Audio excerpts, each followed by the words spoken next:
கடலூர் அருகே திருமண மண்டபத்திற்குள் நுழைந்த கும்பல் மணமக்களையும் அவர்களின் உறவினர்களையும் ஆயுதங்களால் தாக்கி மண்டபத்தை சூறையாடிச் சென்றது பெரும் பரபரப்பை ஏற்படுத்தியது.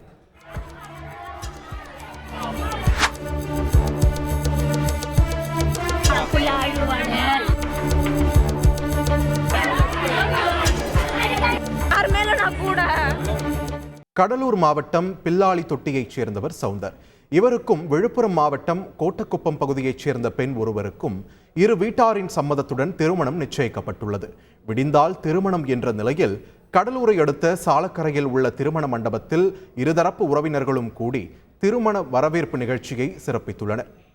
அப்போது திடீரென மண்டபத்திற்குள் புகுந்த மர்ம கும்பல் மணமக்கள் உட்பட அவர்களின் உறவினர்கள் மற்றும் மண்டபத்தில் விளையாடிக் கொண்டிருந்த சிறுவர்கள் என கண்ணில் பட்டவர்களை எல்லாம் கண்மூடித்தனமாக ஆயுதங்களால் தாக்க ஆரம்பித்தது அதிர்ச்சியை ஏற்படுத்தியது.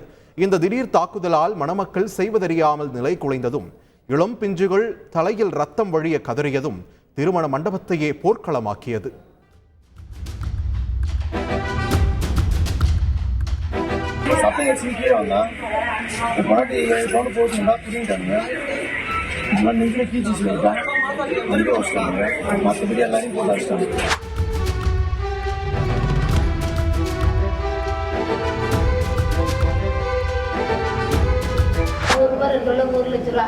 அந்த பொண்ணு 7 பவுன் எடுத்து வந்தீங்கன்னா வச்சுக்கிட்டு பேசுனாங்க. அப்படியே தூக்கிட்டு போயிட்டாங்க. இந்த கடை உடச்சி அந்த பாட்டு அந்த பொருளையும் அது பதில் சொல்ல எடுத்து விட்டு நாங்கள் போகவே மாட்டோம்.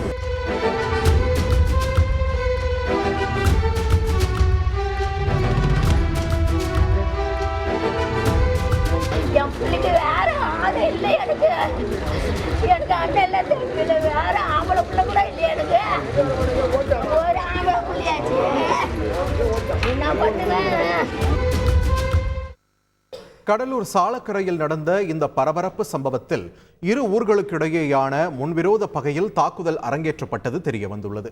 கடந்த மாசி மகத்தில் அருகில் உள்ள கோவிலில் சாலக்கரை ஊர் மக்களும் பில்லாளி தொட்டி ஊர் மக்களும் திருவிழா கொண்டாடியுள்ளனர். விழாவின் ஊர்வலத்தில் நடனமாடிய போது ஏற்பட்ட பிரச்சனையில் இரு ஊர்க்காரர்களுக்கும் இடையே முன்விரோதம் இருந்து வந்ததாக கூறப்படுகிறது. இந்நிலையில்தான் பில்லாளி தொட்டியைச் சேர்ந்த சவுந்தரின் திருமணம் சாலக்கரையில் உள்ள மண்டபத்தில் நடந்திருக்கிறது. அதே நாளில் 500 மீட்டர் தொலைவில் உள்ள மற்றொரு மண்டபத்தில் சாலக்கரையைச் சேர்ந்த ஒருவரின் திருமண நிகழ்ச்சியும் நடந்த நிலையில் இருதரப்பின் திருமண ஊர்வலத்திலும் மோதல் ஏற்பட்டு மீண்டும் பகையாகியிருக்கிறது. இந்த ஆத்திரத்தில்தான் சாலக்கரையைச் சேர்ந்தவர்கள் திருமண மண்டபத்திற்குள் புகுந்து தாக்குதல் நடத்தியது தெரியவர போலீசார் தீவிர விசாரணை நடத்தி வருகின்றனர். செய்திகளை உடனுக்குடன் தெரிந்து கொள்ள உடனே சப்ஸ்கிரைப் பண்ணுங்க.